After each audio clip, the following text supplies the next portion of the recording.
would be going in strong against the Rocks Tigers. It would be fit in a kind of weird way too, given how this matchup has gone, how SKT has dominated League of Legends so far in this studio for so long. But it all depends on what happens in this game, and it's time for picks and bans for game number 3 between SKT and KT. Poppy Zillion banned out for SK Telecom, Azir taken away by KT so far. So same bans as in the first game of this series. There's the Rise. The question is, does the Corki get banned last by KT, or if the Echo is banned, do you ban the Maokai? And then the first pick Sivir comes through for SKT, and you try and deal with things from there. But the Maokai has been pretty darn strong, and they're actually going to ban the Nidalee this time. There is a change-up that we wouldn't have necessarily expected. I mean, it seems like with both teams putting the value on the red side, both teams picked for all 5 games red side priority, so we see KT back on the red side this time. Their red side counter pick, their curveball was Fizz. That didn't work, so let's see what KT tried to put together here. Will it be another gimmicky counter pick for top lane, or will they go for something more meta? Because Echo was one of the champions that slipped through the first 5 bans. Well, Echo might slip through here too. He does. Lissandra, the final ban from the KT side, so Echo is available.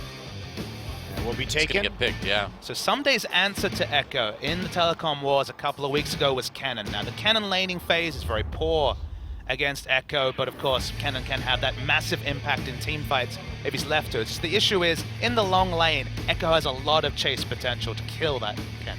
Also, crucially in that draft, that the Kennen was a response to a support Trundle, right? Because he's not going to be able to use his ultimate very effectively if you don't have a tank on the enemy team to use it against. So there was that extra effect right there, and we'll see if SKT does go for the Trundle here, whether that Kennen's going to come out again. You better believe that SK Telecom is going to be ready for that. Will it be KT thinking about their next 2 picks? Feels like Sivir Graves is the power duo. Yeah, probably. Taking the first rotation, but Corki also, there's an argument to take that. Well, I guess if you let the Corki get through, and then you've got Duke on Echo, Faker on Corki, it gets pretty insane. Well, also, if you take the Corki Graves here, you're making an argument for SKT to take Braum instead, to absorb a lot of that damage with the Unbreakable, and in which case, then you can take the Maokai in the top lane again. So there's a lot of back and forth going around here in this draft. We'll leave the Sivir over to SKT, who you have to expect will gobble it up. It's definitely a very strong laning duo. It's not the Alistair, it's not the Braum or the Trundle we talked about. It could actually be a pivot onto the Alistair. But the one thing for KT is that we saw SKT 4 times in a row on red side, all 4 games counterpick for mid lane. With this Corki lock-in, you know that most of the time KT are going to be counterpicking for top, but they do have the flexibility to put Arrow onto the Corki as well. Yeah, the Varus up 2 from game number 1. So if you really wanted to go hard for a poke composition, you could take Varus, Corki, and Graves and try and set up once again. Like Maokai Trundle, perhaps, as the final remaining champions. But the Trundle is locked in. Yep, going to take the Sivir Trundle now, so still worried about that Maokai. Does give rise to the Kennen that we've been kind of mulling about. Monty mentioned it, but do not steal any real meaningful stats from a Kennen as the Trundle. Still get a lot of power. You don't lose so much effective gold because the only armor you're building most likely is going to be the Zonias, and health, of course, the stat you won't necessarily see outside of perhaps Rylai's. So carry top, it's in Sumday's wheelhouse, but it's something that's largely been pushed out of the meta on 6.6. All right, KT thinking about 2 more picks here. The Lucian wouldn't be a bad way to go. Yep, Lucian, Braum, okay, sure. Deny some of the wave clear from Sivir. That's one of the nice things about having that Braum, is that it allows you to siege so much better because you can stop the Boomerang Blade from clearing the waves as you come up with your poke composition. Yeah. So there is some advantage there. Yep, they're going to go with it. SKT have shown very little about their comp. Outside chance of Echo flexing to mid. In the LPL, there's been a lot of mid lane Echo play, but it's very unlikely given that we've only seen it once in Champions, actually a tank mid lane Echo coming out from Sarsen. Bang's got the Taric on, of course. Yeah, the trolling is real. Wolf always hovering over that Zyra too. One day it'll come together. Ashe Zyra, bring it back. Maybe. The Blank looked good on the Kindred yesterday. Wonder if we're going to see that. Maokai Kindred? No, they might send that Echo to mid lane after all. It'd be great to see. I hope they do it. Wow. Well, I didn't think I'd be right this time, but there you go. They're going to take a page out of the LPL playbook, and I have to have a sneaking suspicion that like Rookie, like Wayless, it's going to be mid lane AP Echo from Faker. Well, the nice thing is it's difficult to tell because they already have enough damage coming out of the Sivir and the Kindred that they can build Tank Echo in the mid lane here and it would still be okay. Yeah. So do you think they're actually going to send a Tom Kench top here? And again, possible. It answers the Maokai and his Twisted Advance very well. That's the only engaged CC they have realistically is the Maokai. So there'll be a lot of value in it. Nautilus would be a much safer pick. Sunday hasn't played a lot of Nautilus this season, but obviously fits the vogue of top lane tank. You've got such a powerful triple AD comp that you need something with beef in the top, realistically. Something to peel. I like the Nautilus here. The Nautilus. I was wondering where this was game number 1. Still going to have that Trundle problem. It will be top lane Nautilus, something we haven't seen very much in the last few weeks, and something we've only seen from Sunday in one game this season. Well, if there's a time to pull out picks that your opponent might not be expecting, this is definitely going to be it. SKT trying to go for the 3-0, and KT in a must-win situation here. Echo mid, so much playmaking. Famous Rookie versus Wayless outplay in the LPL last season, so a lot of traction. One of the blessed plays of the year, and not necessarily Assassin versus Assassin in Echo versus Corki mid lane, but I'm hopeful we're going to see the AP Echo, because that's where the fireworks really start. Well, when this champion was released, everybody was so excited because it looked like another mid lane AP Assassin, and I really at the time just wanted to see Faker play it. Yeah. And you know what? He's never played Echo. That's the Wow. crazy thing. This is going to be his first professional game on Echo, and you say a lot of the Korean mid laners, as you say, in the LPL played it. Even here in Korea, players like Coco and Kuro put an emphasis Previous seasons. in previous season, put an emphasis on that mid lane Echo. But this is the moment that I've actually been waiting for a really long time, where Faker actually plays that mid lane Echo. I hope it's not tank. That's all I hope for. It very well could be, Bobby Smithy. It very, very well could be. A lot of damage coming out from the jungle as well with Kindred this time for Blank, so outside chance for sure. Sure enough, well, this is it. It could be the very last game ever played at the Yongsan studio, and Faker is on Echo for the first time. Does SKT get the 3-0, or will KT start a comeback? Let's get in the game and find out.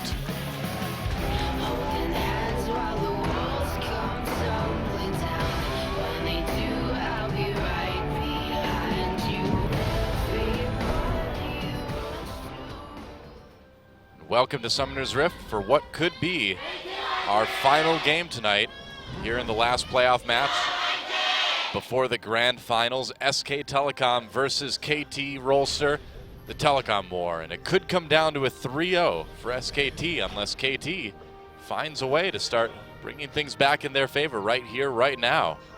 This is a composition that I wish we had seen in Game 1 of this series, honestly. Instead of that Fizz, I think if you take KT's comp with the Varus and the Sivir, the Trundle in Italy, and then you stack that Nautilus, so you have a more powerful 5-man siege and poke unit, they would have done a lot better. So it took them a while to adapt, and now they're on the ropes, but I think they've got something that maybe they can just work with this time. Their draft, I don't think has been that strong this series so far, and finally got a comp together that we'll see what they can do with. And that's the disappointing thing, is that the Nautilus plugs and plays so well into what they had in Game 1. It's a front line, it can peel, it can also be a flank target. You can put tank items on a Fizz, but you can never do a true Nautilus impression. Nautilus has that suite of CC that the Fizz really lacked. So and also the early wave clear with the Riptide. Absolutely. So Stronger laning phase as well. Yep, well, nothing crazy in the first couple minutes of the game anyway. And it looks like we may get standard lanes again for the third game in a row here tonight. And regardless of whether this mid lane Echo works or not for SKT, again, this is going to be SK Telecom looking forward to a possible finals match because they're showing, hey, we have a flex Echo. It's not even just dangerous in that top lane for us. It's going to be dangerous for you anytime we can get it. I guess the only thing you can take away as KT is that it took 3 games of the series before they started looking to the future, so they didn't look past KT until Game 3, whereas it was Game 1 against Jin Air, where they were ready to show the zillion mind games. Yeah, I gotta say, I wasn't expecting to see Faker playing Echo today. It's been a bit of a surprise. One thing that we have to question coming into this is also SK Telecom having a lot less engage than they have in previous games. And in game one especially, Duke was a little bit ahead of his team a lot of the time when it came to those engages. And they are not going to have that same relief. The follow-up just not really there this time. They aren't going to have a Lissandra or an Alistair to sort of cover for unequal engages onto KT. And we saw that even with those engages, KT was able to kite well in game number one and win a lot of those conflicts. And they've got a better composition to do that with in this game. So SKT's really going to have to be on point. Whoa, speaking of being on point, Faker already showing the damage that that Echo can do. Corrupting Potion. That helps too. Helping out right there. And Fly, have to play this pretty conservatively. Last stack on the potion used for Faker, though.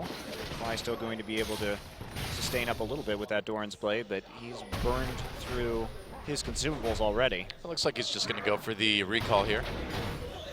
And we may have a gank coming in from Blank. Someday he's going to have to try to escape from this one. His jungler's nowhere around. Nice chain. Gets the flash anyway. Someday could be in trouble. Flash from Duke. They're going to go for the first blood. Blank going for it, but the auto's not enough. And Someday lives through that one. Flash is used for both top laners, so it ended up pretty even aside from the little lead in lane that Duke's going to get now. It was a good flash from Someday. Flashed instantly, realizing that if ever there was those 3 rotations of the Q with the slow applied, would have died to the Kindred. Just need to open as much distance as possible.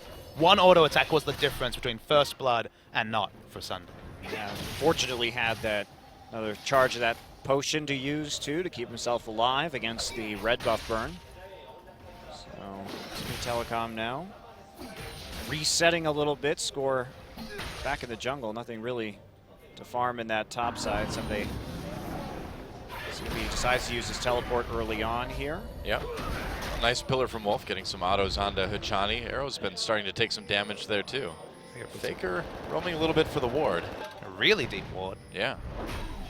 It's not level 6. A little trick you can do as mid lane Echo is just ult back to lane at level 6 and keep a teleport advantage. Right. Most likely won't need the ultimate for the duration of the cooldown, or you just adjust your playstyle. But for now, no back, so it is definitely an item advantage, but only a cull picked up by Fly. It's not the biggest combat item. No, looking to try and snowball there. And interesting itemization. We saw this from Faker earlier in the season when he played the mid lane Fizz, just maximizing the amount of sustain that he has off of the Corrupting Potion. But it's going to be a lot easier to play this out with an Echo, considering that he does have safer wave clear from range, so he's going to be less susceptible to poke in the first place on the Echo. So it's even better, really. Should be topped up pretty frequently. Should help, yeah. Against the Corki, given the melee versus ranged matchup, I expect him to go a pretty heavy sustained build, so maybe even Catalyst, which also would get value out of the Corrupting sorry, not out of the Corrupting, but out of the Dark Seal and the extra regen that it gives. You know, Rod of Ages has been pretty core on these builds, and in team fights, Duke's going to be looking for the teleport flank, so Faker needs to be the one diving. That's Echo's identity anyway, but he needs to be diving, so we'll need a fairly tanky build. Health and armor would help us. There's a lot of trading in bot. Yeah. It's been a pretty aggressive bot lane for both teams here, but Bang the one coming out with a little bit of a CS edge. Trying to get that angle, but Graves is here. He's a Krugs, actually. Flashes down for Someday, though. SK Telecom trying to make this one first blood. They didn't get it last time. Looks like they will get it this time. First blood goes over to Blank and score. Just a little bit late to that one to help out. But Duke doing a really good job of body blocking the dredge line from coming through, too. Had a very good angle on the inside track to prevent Sunday's escape. Oh, Time Winder just a little bit too slow. We put the microscope on the jungle matchup during Game 1, and you have to say that Blank has adapted really well, specifically in his pathing here in Game 3 has been very smart. And if we really examine what Score's put together over 3 games, it's a single Baron steal and nothing else. He hasn't impacted lanes. He didn't gank for the Fizz lane in Game 1. In general, he's been on pure farm mode, and he's been a passenger while his team, his charges. Remember, this guy's the captain. The emotional core of the team has gone down 2-0 around him. Yeah, this really seems like one of the best series I think I've ever seen Blank play. Absolutely, especially because yesterday he was having a really hard time against Winged. Yeah. I didn't expect him to bounce back so well. Well, we had a lot of questions after that match yesterday of, you know, if he's struggling that much against Winged, how hard is it going to be to play against a player like Score? But He has handled him so well. Very, very well prepared coming into this one. Faker able to create those big zones with the parallel convergence. Still taking a lot of damage, though. Looks like he's not going to be going for Catalyst. Got the Negatron in tow, so maybe Abyssal Scepter just for a bit more early power. Well, great. That means we're not getting a mid-tank echo. Hooray! That is good. It really was. That question was not going to be answered until after that, his next item after the Dark Seal. Fair point. Because you can always get that Dark Seal and sell it on later and just use it for the laning phase. I saw Ruby Crystal and Sapphire Crystal from Sarsen. I was like, oh boy, Catalyst! And no, it was actually a Barmy Cinder and Sheen. And that was when I was like, oh, okay. This isn't what I was hoping for at all. Why not?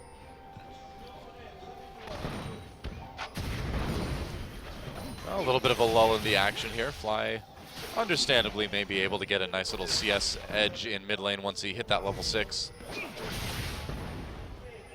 Hard for the melee, mostly melee Echo to keep up like that. Faker's not doing a bad job, though. Really interesting we've had standard lanes all 3 games so far. Yeah. Almost feels like if SKT win 3-0 with 3 games of standard lanes, it's another mind game of just hiding information about lane swaps and about certain just play styles. Because, I mean, again, every time you play an extra series before the final, it should be more and more tape for your enemies to dissect. But if all 3 games are very similar and SKT win them, there's 2 ways to look at it. You're like, well, that's what all SKT has, or that's just SKT holding strats. And we know enough about SKT to know that this is just playing into their wheelhouse. They want to show as little as possible before they play the Rocks Tigers next week. Yeah. Oh, they really got their wish as far as that went yesterday, getting to play basically the same thing every game. Sivir Maokai draft. Yeah. 4 games in a row. No lane swap 3 games in a row. That's a lot of information hidden. Yep. Also, just by shutting down Someday, we know that Someday and Score are those major threats on KT. Score has been a bit absent during this series, and with the early first blood onto Someday right here, you know you're taking some of the wind out of KT's sails, because Fly and Arrow just haven't stepped up in the same ways that Faker and Bang have to really hard carry games this season. And Fly is just not a player with a hard carry mindset. You just look at the fact that these guys have pretty similar champion pools. Honestly, Faker's identity has been more of a utility bot than in previous seasons. He's definitely been playing around Bang in a lot of their series, and yet the DPM numbers tell the tale. These 2 guys have very different DPMs despite similar champion pools, because Faker is lane dominant. He can take games by the scruff of the neck, and that's just not something Fly has shown at any point this season. Yeah. And that's something that Someday used to be able to do on some of those carry top laners, but now that it's kind of a tank meta, he hasn't been able to quite perform that same way. It's been tough. Fly, though, that said, getting a good amount of damage in on that mid lane turret. Dominating the lane. Yeah. See, again, he, just like in game number 1, using that poke advantage out on top. And Blank takes some big damage from Score there, but Score may have to, okay. Activate the dragon. dragon. Yeah, that was a bit interesting. Blank drops the Lamb's Respite. Fly could be in a lot of trouble here, waiting for that to end. Someday comes down with the teleport, though.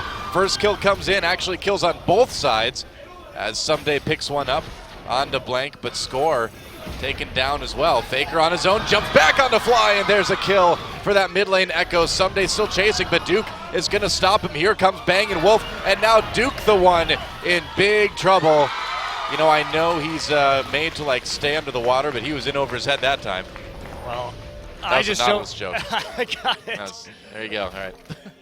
I just am really confused as to why Score autoed the dragon right there. Took a bunch of unnecessary damage. TP now coming down. Faker. Huh. He just really wanted to kill that pink ward. Gotta kill the pink ward. Hate that pink ward. Ah, there, got it. 5-minute cooldown for 25 gold. 30 gold, excuse me. My apologies. All right, let's watch that fight again. It was a bit interesting. Well, Score gets the early damage advantage, and he goes, that's just very weird. Yeah, because right there, he takes a ton of damage from the dragon, flashes over, and then as a result of that damage, just gets singled out by Duke. He could have lasted for a little bit longer right there, because all Duke would have had was auto attacks left to try and burn him down. But instead, it makes it very easy for Fly to come back. Faker going to pick up the kill, and so low. Nice twisted advance there, prevents any kind of follow-up from Someday, who had already used his flash. Yikes. Yikes indeed. But that was lead off Faker. Oh, not going through all the way with the dive. It's not done yet. Had Tara aggro though, so he's done. Now he's done, absolutely. But that was KT once again caught making an aggressive move. We saw Score get caught in the similar fashion earlier in the series, and once again, he's the one in the enemy jungle. He's going to get collapsed on faster because Faker's on his side of the map, so of course he's going to react faster. And you really have to point to Score and ask, did he have the backup for that move? Was the communication clear? Because once again, Someday was second to teleport, Fly was second to rotate, and SKT won another skirmish. Yeah, I mean, in the end, SK Telecom has just been straight up better for the most part of the team fights we've seen tonight.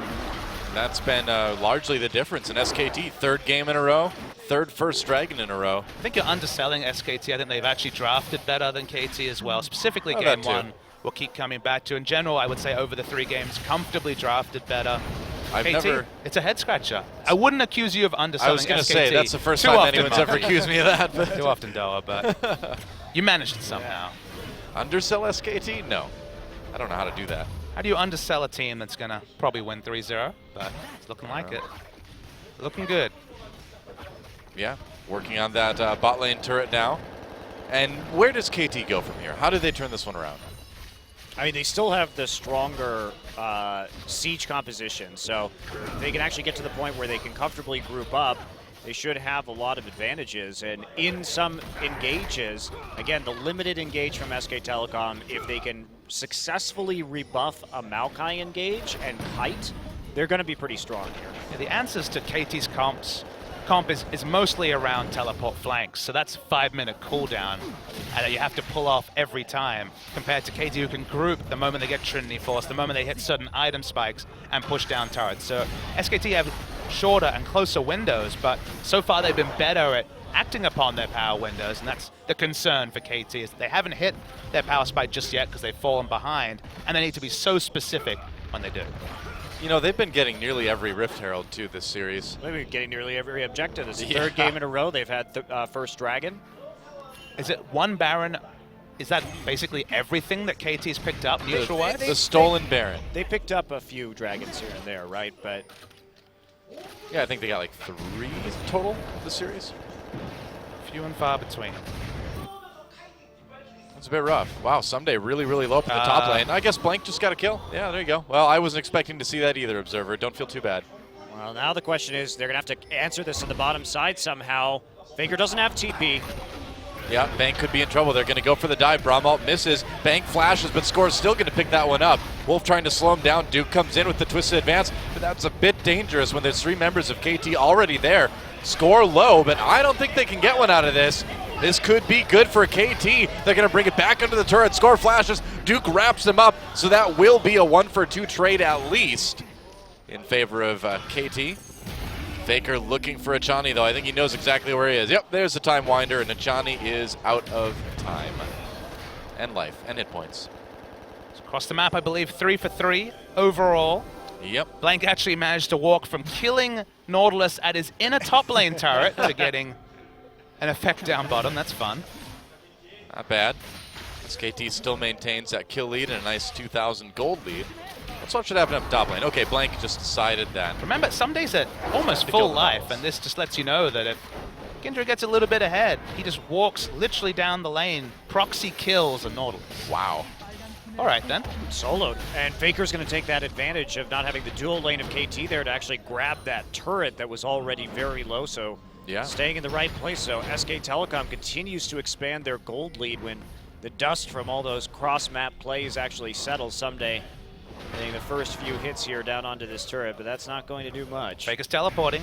Yep, trying to come in from behind. It looks like Arrow is there already, though. Duke needs to be a little bit careful. Here comes Wolf. Faker coming from the tri-brush right now. Blank soon behind. Parallel conversions drops in. 2-man stun from Faker. Oh, that's beautiful. And Achani now trapped under the turret. Blank, meanwhile, finds Someday again. And can you say 3-0? I think we can. And I think it's not over yet, but it's looking pretty grim for KT already here, 17 minutes into Game 3. A replay will show that that was poetry in motion. What happened was the parallel convergence came down. That part's standard, but Wolf clipped the champions with literally the corner of the pillar, knocking them into the AoE to guarantee a double stun. from there, of course. It's AP Echo, it's not the tank Echo, so even though it's so close to turret, it doesn't matter. The burst is real. That was beautiful layering of CC from SKT. And also, Faker managed to get his ult off underneath the turret to add damage there, too. As that dive lasted just long enough to get it off, and now Faker 3-0-2 on this AP Echo. Getting awfully scary, but yeah, definitely a great team play there from SK Telecom. Kind of what we've seen all night. Well, this is the SKT that didn't show up yesterday, though. That's why we had the questions coming in, because they were not taking advantage of these turret dives. They were not taking advantage of the aggressive plays. They were sitting around sort of waiting for Jin Air to make mistakes instead of being proactive. But tonight looks a lot different. If you want to hide as much as you can from your opponent, I think the way they played yesterday, as passive and as strange as it looked, may have been the best answer, you know? I mean, if you wait for your opponents to make mistakes and you just capitalize on that, that doesn't really show your next opponent much, does it? I'm not going to... I can't in good conscience make an argument that they should have drafted those compositions and played like they did yesterday because it wasn't good League of Legends. I think they were just a bit off, and today they're looking significantly better. This reminds you, we've always in these scenarios with incomplete information, just like Spring last season where Cinderhawk came in, we knew that was throwing the G-Tigers off to some degree, but you're always like, okay, they don't look great, but maybe they're hiding things for the finals, and then they got 3-0 and just smashed. SKT, they came in without much momentum before the grand final last season, and we thought, okay, KT have been looking good. SKT, we haven't seen answers to our questions. You have to tip KT, and we have KT Monty here, so that much makes sense as well. But always disappointed. But then SKT had made all the adaptations, so I think the thing you have to take into account is settled team, coaching staff's been around a long time. It feels like SKT, compared to other teams, deserve the benefit of the doubt more and more. Whoa, okay, Faker decides to kill Arrow, drops back with the ultimate to get out of that one. And that was quick. I think Faker's starting to get a little bit scary on this Echo. He's got some stacks too, Doa. Yeah, he's up to 11. Starting to. He's taking it to 11. He's dialed it up, that's for sure.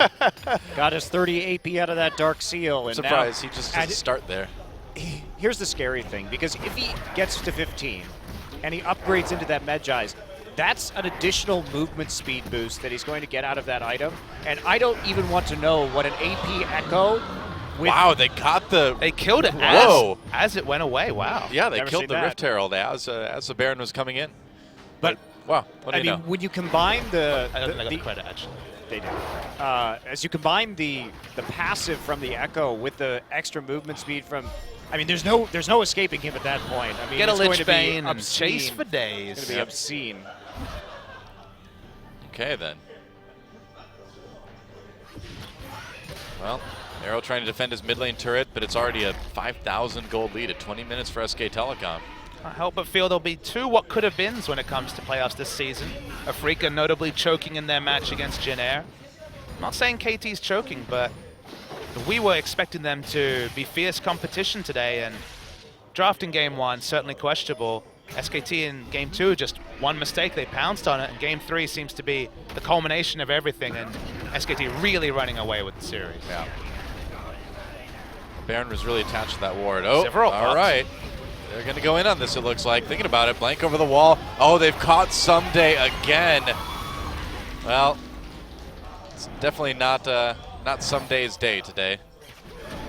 I gotta say, some consistency in KT's performances have been around Someday, and it's not a great stat because Someday was definitely targeted and taken down in the summer final. It was targeted and taken down by the Rocks Tigers in the quarterfinals of Worlds. And in Champions today, Someday once again has not had the best series. Well, I think it just goes to show, as this Barrett's being taken down, that KT has, even though they're they're an elite team. Okay, well, Faker just deciding to do the old 1v4. Going back with the ult. A lot of low health members of SKT, though. Baron taken by blank in the end. And now Faker, full health, going in onto KT Rolster. Isn't enough, though. Exhaust on the fly. I think it's looking pretty good. Faker takes out score in the back lines. And now KT on the run already. 10 kills down, nearly 10,000 gold down. And Faker just looks unstoppable now. Took a year, but we got it, Monty. We got to see Faker on AP Echo. I'm so happy. 5-0-4. It really doesn't get too much better than this for him, does it? So, as I was saying, one of the things that we really haven't seen from KT in their iteration last year with Nagne and Peekaboo, and their iteration this year with Fly and Arrow, is that as good as their teamwork is, and as good as their understanding of the game is, they lack another carry threat. And I think you're really hitting the nail on the head, Papa, is that they have, when Someday gets shut down, they don't have much left, right?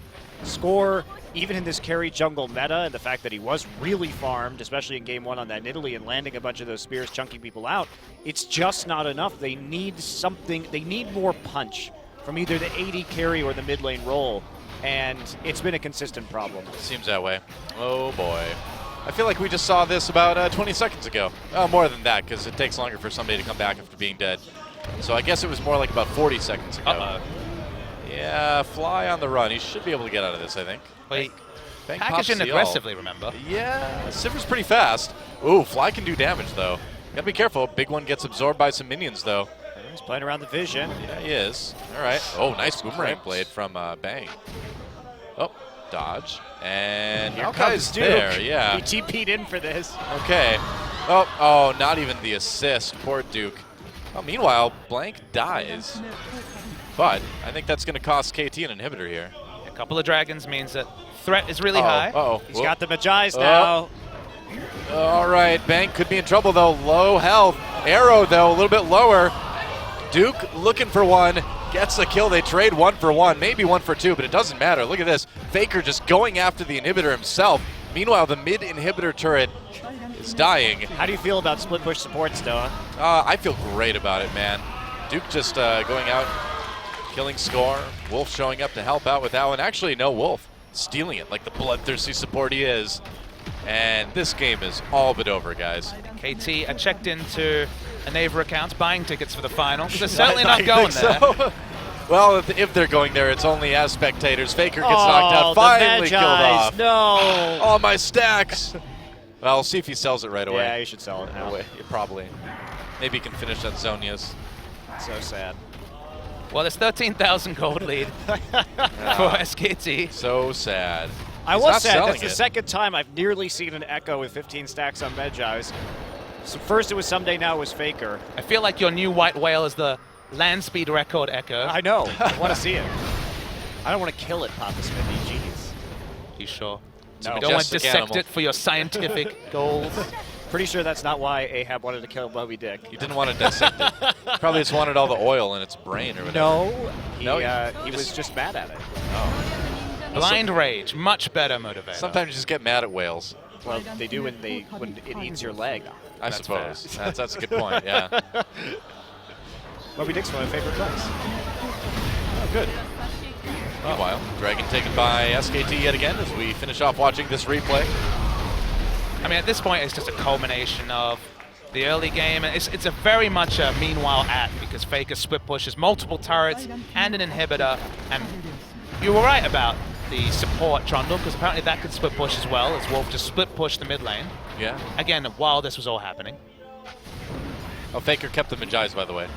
He's like, no, I can rebuild it. Don't worry, guys. I can get those stacks back again. He just wants to one-item buy the Zonias. Doesn't want to sell anything. I think so. I mean, it's pretty silly. Well, it's going to be a pretty silly stage in the game. SKT looking like they can maybe cruise to a win here. We will see. It's been a Faker quick coming up one to as the well, bot lane. if you think about it. It Games has. have been very short. Yeah, 26 minutes, only a 29 in the last one. There goes the mid inhibitor. They're going to finish off the bot lane now. SK Telecom all grouped up. KT, if they don't fight now, I don't know what they're going to do. Aside from just lose the game, score low as Duke goes in already with Faker. Bang on the outside, getting those ricochets. And there goes Fly. Another kill for Faker. Looks like this is it, guys. SKT, if they can win this fight, they can win the game. There goes the Nexus turret. Still fighting. There goes the Nexus. SKT just needs to focus it. They do. Getting a few more kills on the way, but they're gonna finish it off in the end, I think. Yeah, okay, they want to keep fighting. Nope, Duke wants to end it. There we go. SKT going to the Spring Grand Finals. What a match, a 3-0 for them. And that is it. An era of esports ends at the iPark Mall here in Yongsan, Seoul, South Korea. almost 10 years of matches, and it ends with a 3-0 for SK Telecom in the Telecom War. There you go. That's that. And I figure we were destined for one of two outcomes tonight. Either this was going to be a close series and the finals was probably going to be very one-sided, or this series was going to be very one-sided and the finals should be great. So I hope so. With SKT coming in strong, I think we're going to have a really good final on our hands considering the Tigers' end of their season. Tough for KT, but I think you got to call into question some of those early drafts that set them so far behind in this best of 5. The second round robin's been about SKT answering some of the teams that beat them in the first round robin. They've been coming back. They beat Africa to kick off the second round robin. Looking at some of the teams they've dropped games. So of course they lost to Rox Tigers last time. They lost to KT last time.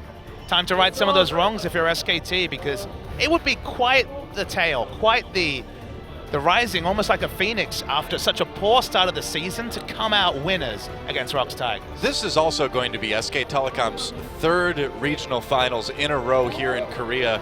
And, you know, win or not, that's incredibly impressive.